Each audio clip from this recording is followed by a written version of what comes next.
वीर्यजत्राः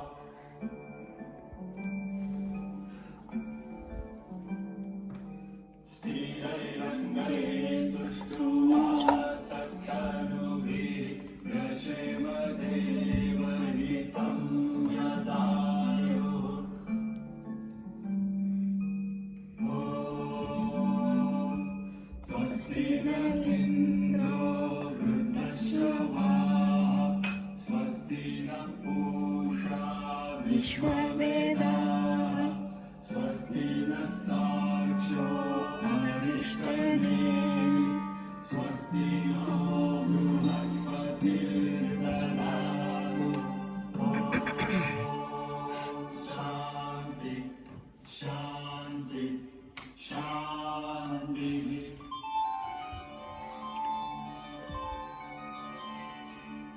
ॐ नमस्ते गणपतये त्वमेव प्रत्यक्षं तत्त्वमसि त्वमेव केवलं कर्तासि त्वमेव केवलं धर्तासि त्वमेव केवलं हर्तासि त्वमेव सर्वं खल्विदं ब्रह्मासि त्वं साक्षादात्मासि नित्यं ऋतं वच्मि सत्यं वच्मि अवत्वं माम् अवभक्तारम् अवश्रोतारम् अवधातारम् अवधातारम् अवानुचानमवशिष्यम् अवपश्चात्तात्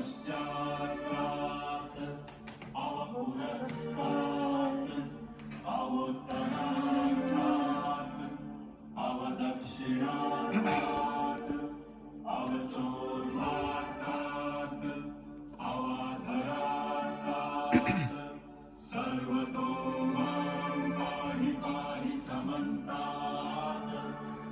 त्वं वाङ्मयस्त्वं चिन्मयस्त्वम् आनन्दमयस्त्वं ब्रह्ममय त्वं सच्चिदानन्दाद्वितीयोऽसि त्वं प्रत्यक्षं ब्रह्मासि त्वं ज्ञानमयो विज्ञानमयोऽसि। सर्वं जगदिदं त्वत्तो जायते सर्वं जगदिदं त्वत्तस्तिष्ठति सर्वं जगदिदं त्वयि लयमेष्यति सर्वं जगदिदं त्वयि प्रत्येति त्वं भूमिरापो नलो निलो नमः त्वं चत्वारि वाक्पदानि त्वं गुणत्रयातीतः त्वं देहत्रयातीतः त्वं कालत्रयातीतः त्वं मूलाधारस्थितोऽसि नित्यं त्वं शक्तित्रयात्मकः त्वां योगिनो ध्यायन्ति नित्यम्। त्वं ब्रह्मा त्वं विष्णु त्वं रुद्र त्वं इन्द्र त्वं अग्नि त्वं वायु त्वं सूर्य त्वं चन्द्रमास्त्वं ब्रह्मभूर्भुवस्वरो। गणादिं पूर्वमुच्चार्य वर्णादिं तदनन्तरम् अनुस्वार परतरः अर्धेन्दुरसितम् कालेन रुद्धम् एकत्तम मनुस्वरूपम् गकार पूर्वरूपम् अकार मध्यमरूपम् अनुस्वारश्चान्यरूपम् बिन्दुरुत्तररूपम् नादसन्धानम् सहिता सन्धिः सैषा गणेश विद्या गणकऋषिः नित्यगायत्री छन्दः गणपतिर्देवता। ॐ गं गणपतये नमः।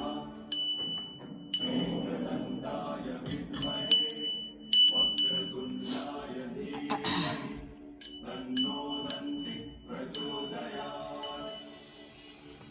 एकदन्तं चतुर्हस्तं पाशमङ्कुशधारिणं प्रदं च वरदं हस्तैः बिभ्राणं मूषकध्वजं रक्तल्लम्बोदरं शूर्पकर्णकं रक्तवाससं रक्तगन्धानुलिप्ताङ्गं रक्तपुष्पैर्सुपूजितं भक्तानुकं विनन्देवं जगत्कारणमच्युतम् आविर्भूतं च सृष्ट्यादौ प्रकृते पुरुषात् परं देवं ध्यायन्वरः